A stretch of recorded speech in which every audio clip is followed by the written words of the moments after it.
महाराष्ट्र में लगने वाला एक सोलार प्रोजेक्ट वो अचानक ही फिर गुजरात भेज दिया गया। क्यों भाई भेज दिया गया? ये सारे प्रश्न उठते हैं। 18,000 करोड़ का इसमें निवेश होने वाला था। बताया गया कि यह परियोजना राजनीतिक और प्रशासनिक जो उदासीनता है उसके कारण ये गुजरात चली गई। अब देखिए, राजनीतिक और प्रशासनिक जो उदासीनता, ये उदास क्या है? अब महाराष्ट्र को अडानी जो है प्रभाव में रखते हैं, महाराष्ट्र को अडानी चलाने की कोशिश कर रहे हैं। उनको कई प्रोजेक्ट यहाँ में हम लोग के घरों के अगल बगल हैं, अडानी रियलिटी के बोर्ड लगे हैं। धारावी अडानी ने ले लिया, एयर इंडिया की कॉलोनी अडानी ने ले ली। ये सारा जो है, अब उनको महाराष्ट्र जीतना जरूरी है ऐसा अडानी चाह रहे हैं, और महाराष्ट्र जो है भाजपा हार रही है। तो ऐसे में एक उठा पटक रस्सा कसी जा रही है, और ये चीज लोग समझ नहीं पा रहे हैं कि महाराष्ट्र में जो युवा हैं नौकरी ना मिलने से तो नाराज ही हैं, लेकिन वो इस बात से भी नाराज हैं कि यहाँ के जितने रोजगार हैं, वेदांता फॉक्सकॉन महाराष्ट्र में लग रही, गुजरात चली गई। टाटा एयरबस विमान महाराष्ट्र में लगनी थी, वहां चली गई।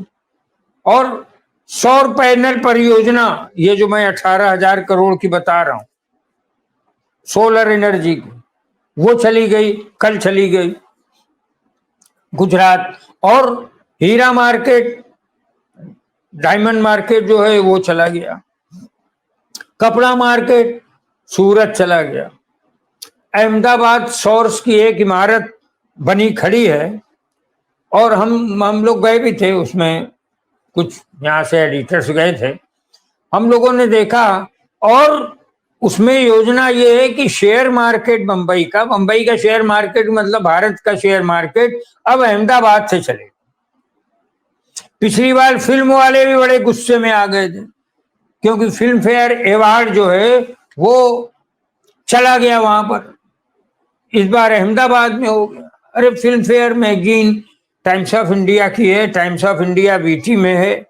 बल्कि मैं पर्सनल अगर बात बोलूं तो धर्मयुग पत्रिका में मैं उप संपादक था, और धर्मयुग पत्रिका से जुड़ी हुई फिल्म फेयर मैगजीन, तो हम लोग फिल्म फेयर अवार्ड कई साल देखे हैं, बंबई में ही होते रहे। इस बार आप वहां ले गए, तो यहाँ पर जो एक उत्साह होता था कि भाई फिल्म फेयर अवार्ड फिल्म वालों के लिए दीपावली की तरह था, तो बहुत सारे लोग बोले हम अहमदाबाद कौन जाए।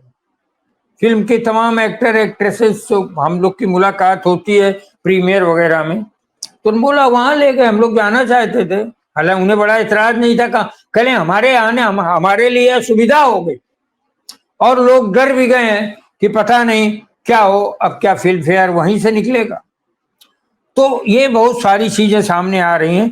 तो ये जो वेदांता फॉक्सकॉन, टाटा एयरबस विमान, अब उसके साथ सौर पैनल और ये सारी जो चीजें चली गई हैं, इसका मैं थोड़ा सा बताना चाहता हूं कि ये सबसे बड़ी renewable and green energy company renew के तत्वावधान में हो रही थी। 18,000 करोड़ रुपए का प्रोजेक्ट था, जो नागपुर के एडिशनल बूटी बोरी इंडस्ट्रियल एरिया में स्थापित होना।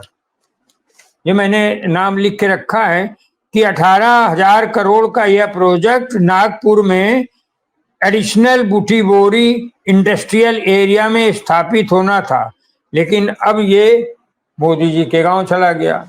मोदी जी के गांव का मतलब बड़नगर नहीं, और वहां चला गया गुजरात। तो देखिए, ये जो जाना होता है,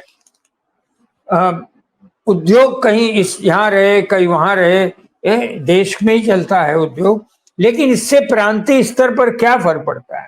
अब जैसे यहाँ पर आपने टाटा वेदांता फॉक्सकॉन था, तो या कोई फैक्ट्री खोली, मान लीजिए इंडस्ट्रियल स्टेट में, लक्ष्मी इंडस्ट्रियल स्टेट, या कोई और बड़ी इंडस्ट्रियल स्टेट में फैक्ट्री खोली, या जो नागपुर में ये खुलना था 18,000 करोड़ का, तो ये प्रोजेक्ट जो खुलना था, अब उसमें क्या होता है, आसपास छोटे छोटे व्यापार होते हैं, खाने के होटल खुल जाते हैं, नाश्ते पानी के होटल खुल जाते हैं, चाय के खुल जाते हैं, मोटर मैकेनिक्स स्कूटर मैकेनिक आ जाते हैं, उनकी दुकानें खुल जाती हैं, लोगों के अपने व्यापार शुरू, चूंकि अब लोग वहां रहने लगते हैं। जब 18,000 करोड़ का नागपुर में ये खुलेगा तो उसके आसपास का वातावरण भी बनेगा और वहां के लोकल लोगों को, जो गांव के हैं, जो शहर आए हैं, या उन लोगों को उद्योग मिलता है।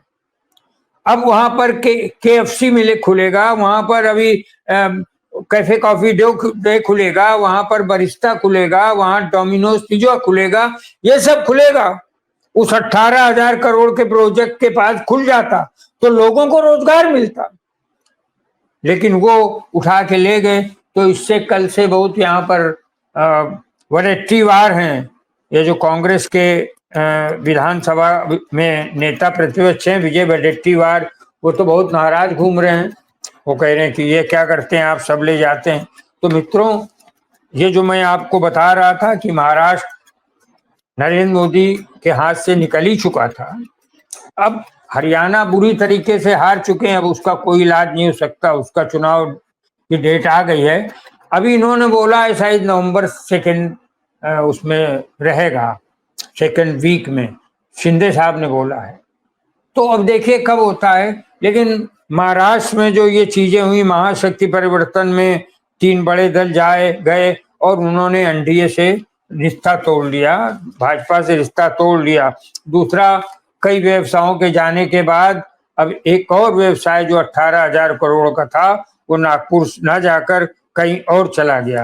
कल अजीत पवार साहब, भूपेंद्र यादव जो प्रभारी हैं महाराष्ट्र भाजपा के, कल उनकी बैठक में सागर बंगले में नहीं पहुंचे। और ऊपर से ये जो आदित्य ठाकरे हैं उनकी उम्र कम है ना, राजनीतिक अनुभव भी कम है, लेकिन आदित्य ठाकरे में को देखकर ऐसा लगता है कि अब वो बाला साहब ठाकरे के पौत्र हैं, उद्धव ठाकरे के पुत्र हैं।